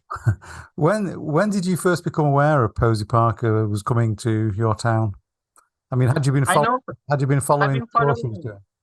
I've been following Posie Parker since 2019. I was aware of Posie Parker's dynamics when I was at the United Nations. It is here in March, on International Women's Day, because I belong to a project that was monitoring the anti-gender narratives and the anti-human rights agenda within the UN, because it's very massive and it's very horrible. And I will have some time to later share with some journalists, because I actually infiltrated again as a TERF, and I filmed one of the meetings that they were having with the Belarusian government and the Nigerian government, with an organization called CFAM, which is the largest Christian organization working within the UN. Right. Same organization that displayed What is a Woman of Matt Walsh in the Nigerian embassy at the UN's CEDAW, which is the Commission on the Status of Women, 67, which was the one I was attending. And I was becoming aware of how Posie Parker is being used as like the lead of this far-right agenda of genocidal agenda, because actually when in that video you can see the language they use. It's a demonizing language that is very familiar to me, because I remember that same language being used against the Jewish people. After all of that, after all this understanding how interconnected and global was this dynamic, because this is not just it's not an Anglosphere issue, it's global. This is happening in every single country. Even Colombia is having these conversations about gender too. I realized of that big enemy that was Posie Parker. Posie Parker was kind of like the militant version of J.K. Rowling. But a militant version that was not responding just to J.K. Rowling, but these big, powerful, horrible men of CPAC. And once I was starting to follow what she was doing, I became increasingly aware that she went to Australia after I was just not long ago. I was in a conference on the refugees and LGBTQI refugees, one of the largest conferences in the world. It was just happening like a few weeks as Posie Parker was coming. And how people were mentioning how the rise of hate to trans people was coming out of nowhere. And I was starting to feel how like New Zealand, that has been like a paradise for trans people, just suddenly starting to hear things that I never heard in my life. And I was like, what the fuck is happening? And Posie Parker is not even here. It's like, this is orchestrated, honestly. This is orchestrated. Then I saw what happened in Melbourne. I saw that in a related event that was disconnected with Posie Parker, but it was in the same climate of rise of fascism in Australia. In Sydney, 500 neo-Nazis went to attack a group of 15 queer people protesting Mark Latham's One Nation's leader, who was just saying the most transphobic shit you can imagine.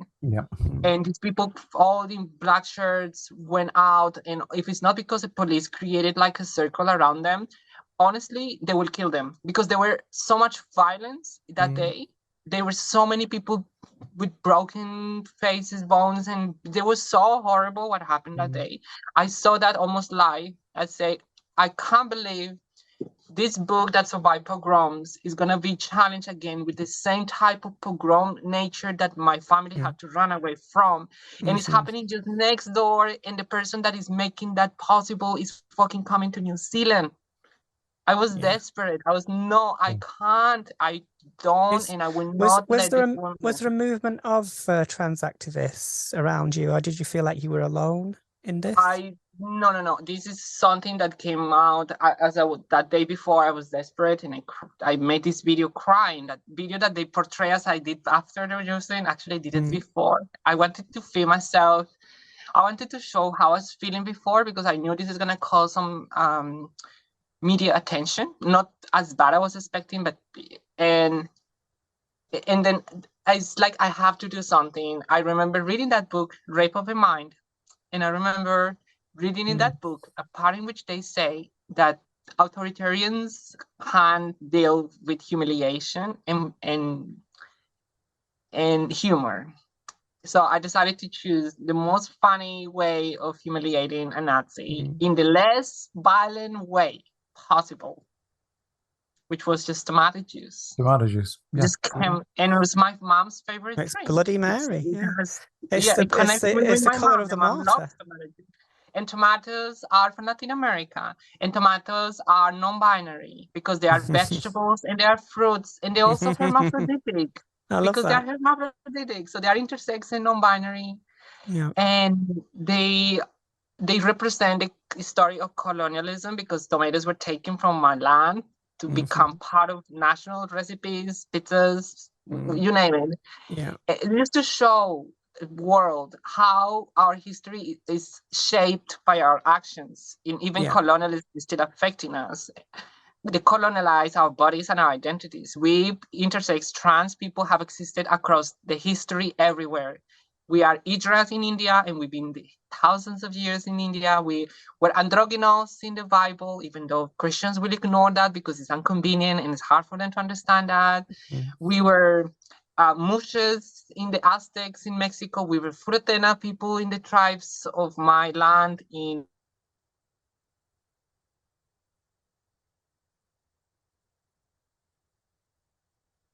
institution that with this endotype, body sex, body type, in sex characteristics as male or female, because we recognize human existence as a spectrum. Indigenous people did, but Christianity in its deformations that come with how Christianity from Rome and on in the Roman Empire. That's why a lot of Nazis love Roman Empire, because that's one of the first fascist empires that we can grasp some memories from. They were the ones that started to eliminate this diversity. They're starting to eliminate these colors from the existence with these narratives and what I call a gaslighting religions. It's just gaslighting human natural way of being. I was just going to say, so you sort of tried to get, you became part of Posie's little group for the day, so they thought you were one of their speakers. So how did you infiltrate and get into that? Okay, so I want to say that the logistics of that event were terrible, because you cannot expect a protest of such nature with high levels of confrontation, because that's what happened in Australia, to be made in a rotunda. So the rotunda was just like a house in the middle of a park, and then it was thousands of people. I think some people estimate even 5,000 people were. And you count. Were they mainly protesters against Posie, or? Yeah, there were only maximum 200 of supporters of Posie Parker, with 4,000 to 5,000 people protesting against Posie Parker. So they put it like a protecting she had security guards. Yeah, so the rotunda, and then it was a protected layer around the rotunda. So where is the TERFs and the Nazis and the whoever it was there supporting Posie Parker, and they have a little door that in order to get to that door, you have to go there, and they ask you some questions. And they asked me if you are part of the rainbows or something like that, and I remember answering literally, no, I'm not part of that shit. I am here for women. I am here for women. And I don't look trans, I don't look intersex, I look like a woman in their eyes. And it was literally Nazi men that were in that entrance. You would not believe that, but that entrance, the gatekeeping to that rotunda, this is where the new Nazis were standing. So they were with Posie? Yes, they were just the gatekeepers of the rotunda area. I went in and then I started having conversations with these, some of them very old ladies. They were giving me cards, and I have so much like material in propaganda. This is the thing with Posie Parker. She puts these women forward to speak, but it's actually behind the scenes. It's her security, and it's males that are controlling that. And then I signed up. I remember putting my name in a list of emails or whatever, and then they were like, "Welcome to the Turk Club." Sorry, welcome to the Turk Club. I was like, "You are one of us." It's like, "Yes, I am." And then I convinced them I needed to go inside the rotunda, because inside the rotunda it was only Tanya. It was this other lady. She's part of the far right media called Donnelly and Tanya. I watched it live. I was watching the YouTube feed of Posie Parker, Kellie-Jay Keen's YouTube channel, and I was watching it live. And I will tell you, when I saw what was happening, I saw what happened with you, but it was so fast. That happened within like a couple of seconds. What happened after was really interesting, because what she did straight away was wipe her hair and take a selfie. And then the security had to get her out, didn't they? So she was like, oh, trying to be all frail, pretending to be all frail and, you know, upset. And it was really, you know, but there's a bit in the video where it looks like somebody was trying to assault her. I don't know if you saw that, but it was somebody with a phone. Somebody had a phone really near, and it was herself. I think somebody was holding a phone number. They're trying to make like somebody had a knife in her neck. Yeah, they tried to make it look like something else, but it was them. Yes. Well, I was actually really scared because I thought, oh shit, this is it. She's going down, because it did look like that from the video, because it was just chaos. Because she was holding the camera, obviously.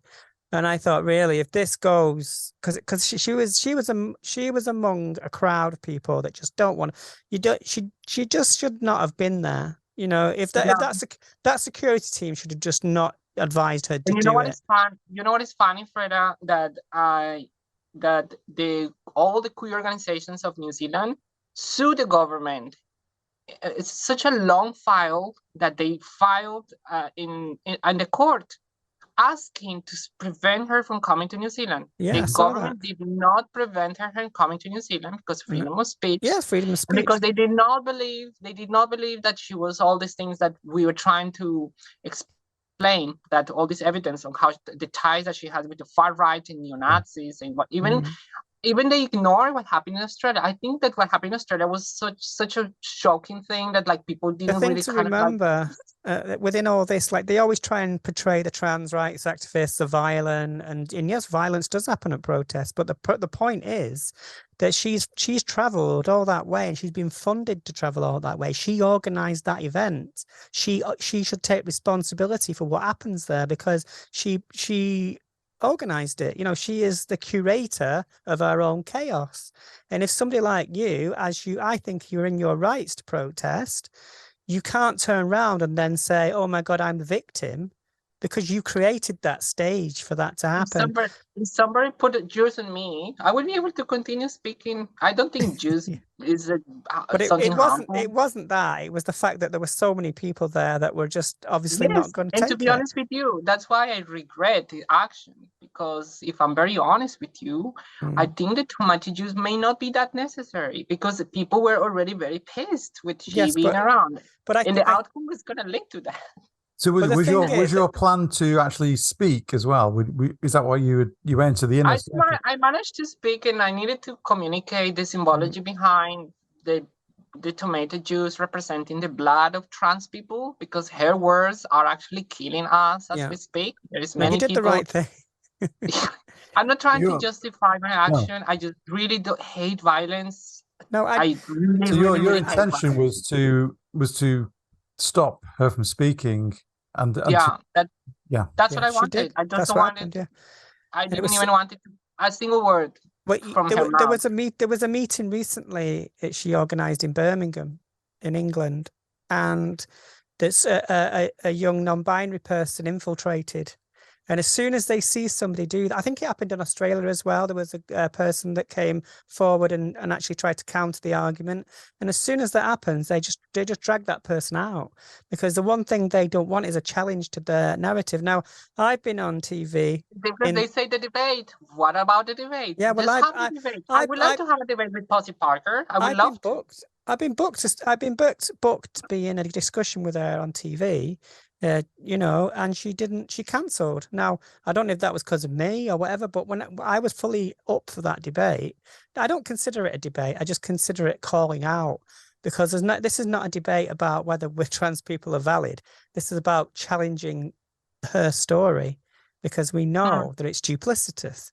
This let women speak thing is not about women. It's not about that. It's about trans exclusion.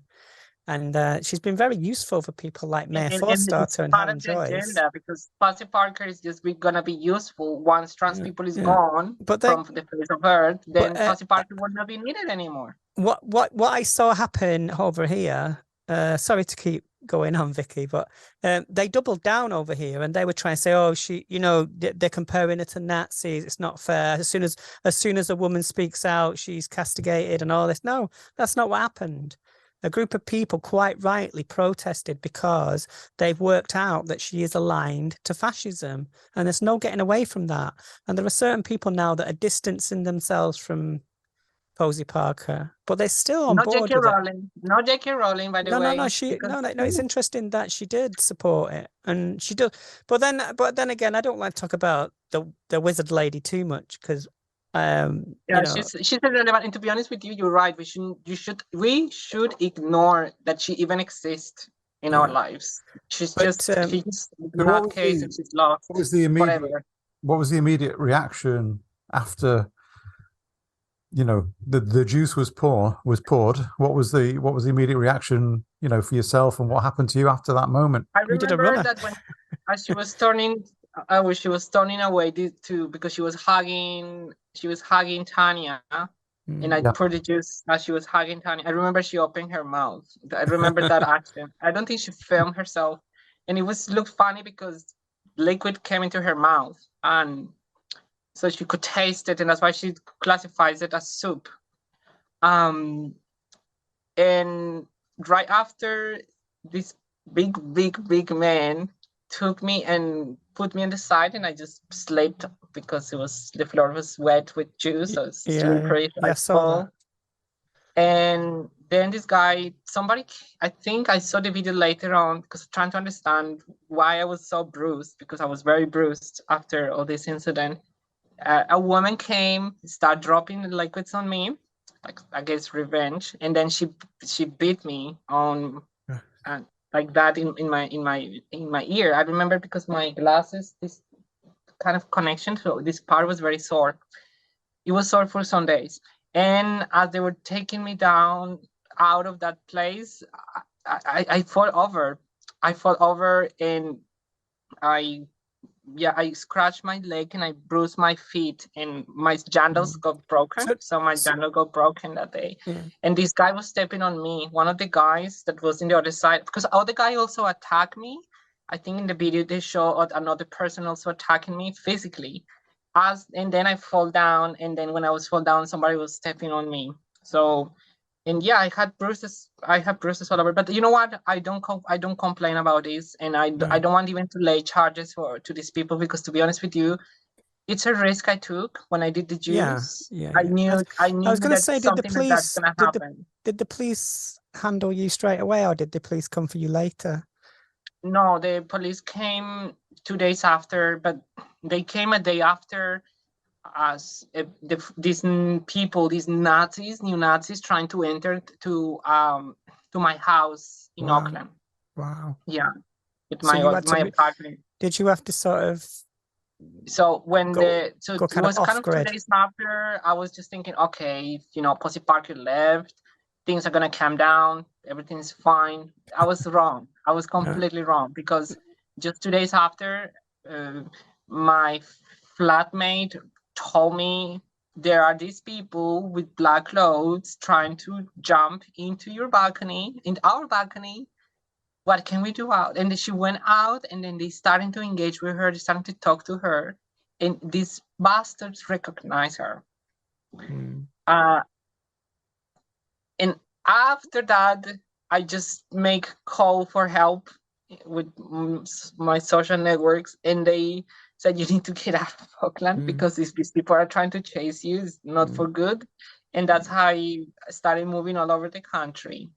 And so you were and then living I became living out of your car for a while. one of the most searched persons in Kiwi Farms. So in Kiwi Farms, Oh yeah, they find out where I live, my address, everything about me, absolutely everything, even photos of me naked. So I was only aware of Everything. Kiwi Farms from what happened to Kaffles, you know, the YouTuber.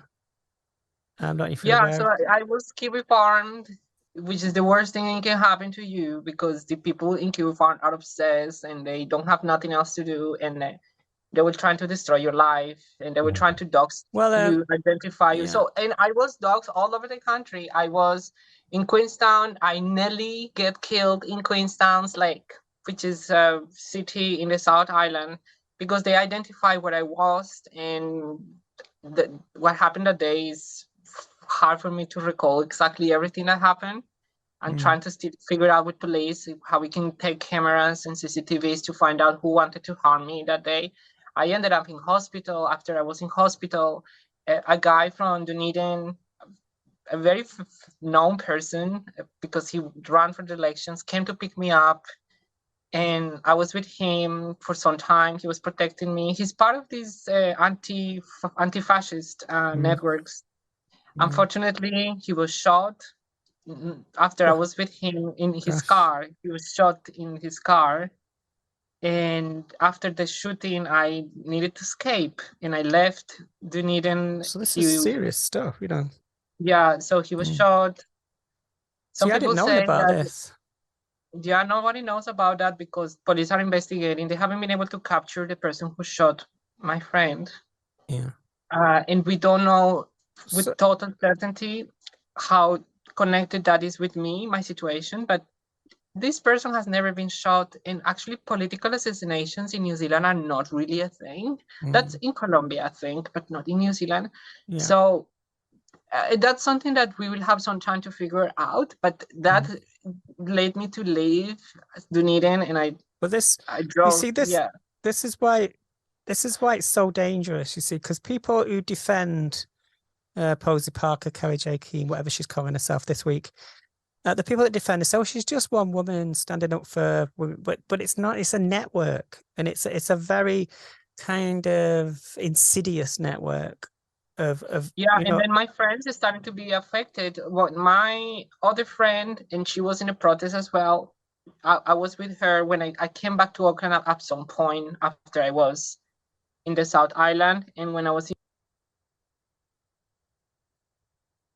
I think we've lost your sound there, Ali. And she was kidnapped in K Road. She was beaten, and then she was dropped in the south of the city. Right. And that's something that police is also investigating, because it was deeply related to me, because they identified her, and she knew it was with me because she took me out of the city. I took an Uber that night. And then it was that very same day that I decided I have to leave Auckland, because if my friend was attacked in such a vile manner, and then I would be next, okay? And I had to move from house to house. I've been living in my car. Then actually I did not have resources anymore. And I then went to Rotorua. That's when I was doxxed, and Twitter, they identified me, a group someone, and they started to harass me. I just wanted really to have a massage after all the stress, and they didn't let me even to have that massage. I was moving around because people were following me, and I ended up sleeping on the bushes of Rotorua for like 3 to 4 days. And during that time I was sleeping in the bushes is when I made this video with Brian. Right. So that video that's the context of that video. I was really feeling that I'm not gonna make it, because after everything I've been through with my friends. Yeah, so it's very scary. So I was going to say, do you still feel that you're under threat? Do you still feel like? To be honest with you, right now I feel things are settling down. I've been walking around Auckland. Yeah, I noticed you've been off social media recently. I've been off social media because I'm starting to get rape threats, and I've been starting to get very explicit imagery, and Yeah, they me too. started to harass my mom in Colombia. So they're already going off the rails, and so I said, you know what, I just gonna go down until like the court date, and until I clear all of the legal stuff, and then I will come back, because I'm not gonna be silent just because of the fear that they want to cause in me, because I'm not afraid of dying. Right. I always say that. Well, I'm not afraid of dying. You've got to protect yourself. You've got to protect yourself. So what is the situation now? You're waiting for the court date. Is that what you're waiting for? Yeah, and they are organizing a mob in Kiwi Farms and via torrent and with telegrams. They are organizing a group of people to come on the court date, I guess, to take justice in their hands. I'll keep my eye on that.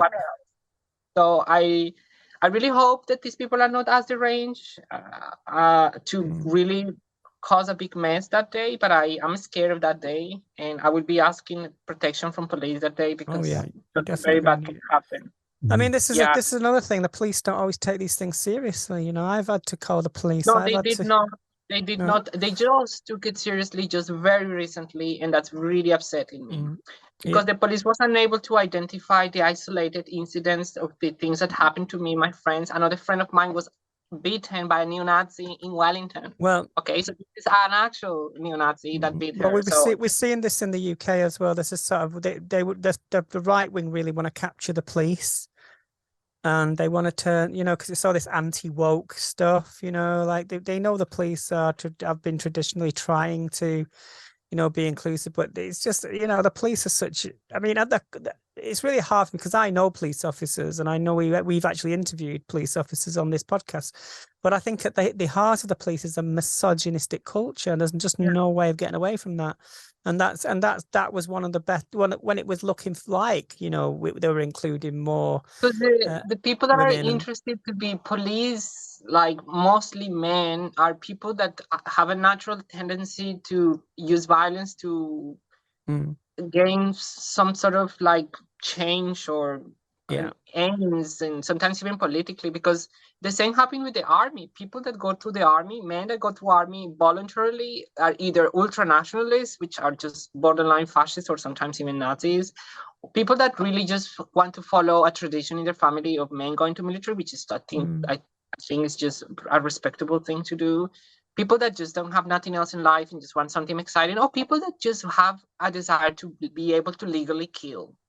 So those are kind of how I identify. Well, I mean, sometimes it's like a family generational thing. You'll sometimes find that the sons or daughters of military people become military. Yeah. And because my dad was in the RAF, and he wanted me to go down that route, but it was like, you know, look at this. This is my family, and this is military. Like, I mean, I know that when, for instance, if fascism comes back in the same nature of fascism of the 1930s, we all have to fight. We have to fight. I don't want to scare you, but it's here. You know, it's within reach of some people, and it's like this isn't a joke. It's not a drill. This is happening, and you know, I'm just aware of how long we've been speaking now, but it's you know, it's been.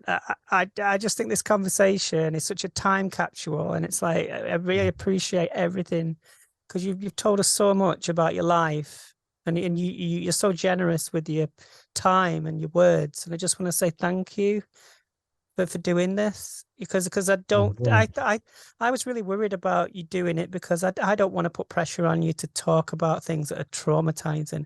But absolutely thank you for doing this, because I know I've probably talked more than Vicky about.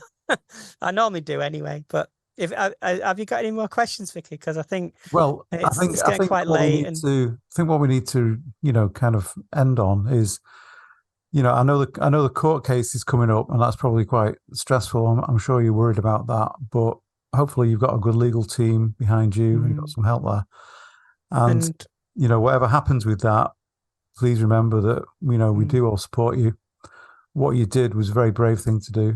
I mean, you know, and I just remember, if you need consequences of it, you know, have been horrendous. We don't know what's I am unfortunately considering leaving the country permanently. And I think what happened on the 4th of July is going to be a thermometer of how bad the situation is for me personally. Yeah. If things go really bad, then I will definitely start planning leaving this country permanently. Because even getting a job is difficult for me, because all this harassment of these losers will not stop, just with even Posie Parker just disappearing from the planet Earth, because they just hate me so much, because I am Jewish, I am trans, I'm intersex, I'm a migrant, I'm a refugee, I'm from Colombia. I have all those things that they just simply hate. But no, but those are your powers. Those are your superpowers, Ellie. Don't let anybody take that away from you. And if you need any information, I'm sure you know all about Posie Parker and Kellie, but I've done a lot of research myself, and the Trans Safety Network was a group that do research this stuff, and we've found links to Nazism, and this is why I got talking about it in the first place. So I just want to say, like, if you want to follow Trans Safety Network, this is for people watching as well. You know, just keep your eye on what they're posting, because this kind of brings, like, what everything Ellie has said today is you know, it's important to create like a document. This is a document of history. It's not just an interview. It's just like, this is what it is. And so, I just want people to keep in their minds that a daughter from a refugee, from Holocaust survivors, who's trans, intersex, and who's Colombian and indigenous, did this action against Posie Parker because of that same history, because of those same motivation. I do believe to have enough reasons to have done that action, and in the less violent way. And I think on that note, we should all raise a glass of tomato juice. Well, I've only got beer, but I'll raise my glass. I finished mine almost. Yeah, there we go. My Bloody Mary. Oh, love to the tomato. So thank you, Ellie. And so, Ellie, do you have any plans beyond, you know, the near future?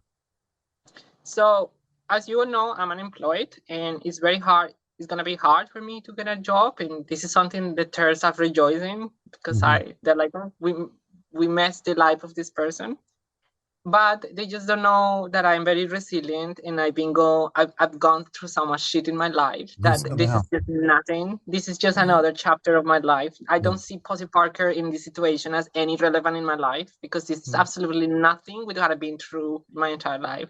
And this is what these new Nazis doxing me don't know. I come from Colombia, where actually I could see people being killed in my naked eye. And I saw those things, and they forget what I'm built, how I was built as a person, in my resilience, in my knowledge, in my ability to actually even communicate my ideas in different languages, because I speak Russian, I speak Chinese, I speak Hebrew, Portuguese, English.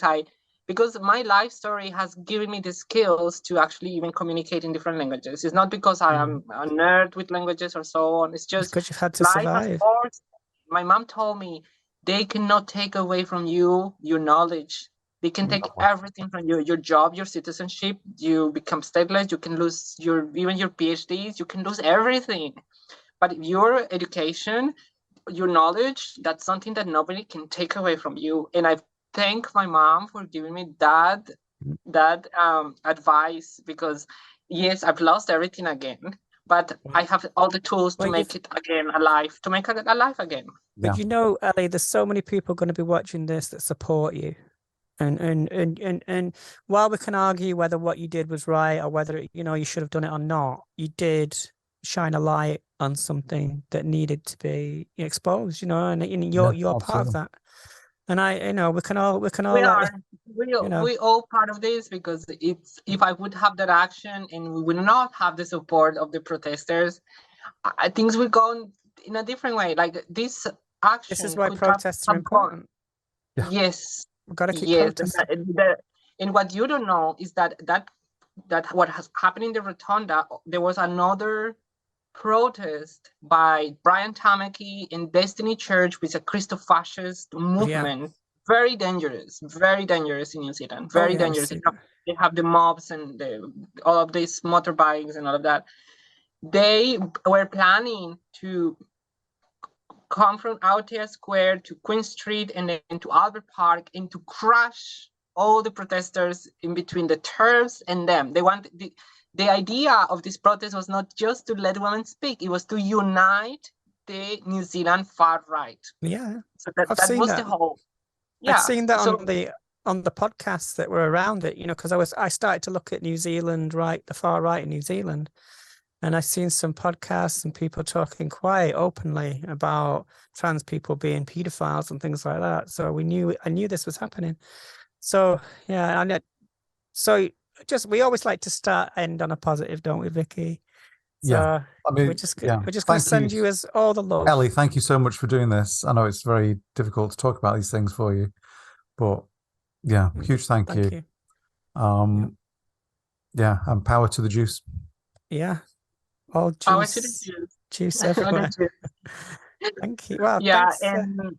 And I just want to thank you for making your voice heard, because we need trans people tell our own struggles in our own way, and not to let others tell the suffering and pain we experience, because you are getting so much hate in your private messages, emails, and also me, and no one can feel what it feels to feel this fear unless you are trans or you are gender queer.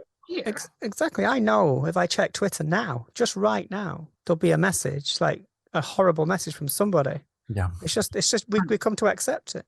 We shouldn't have to accept it, but we do. So, we will get them. We'll get them in the end.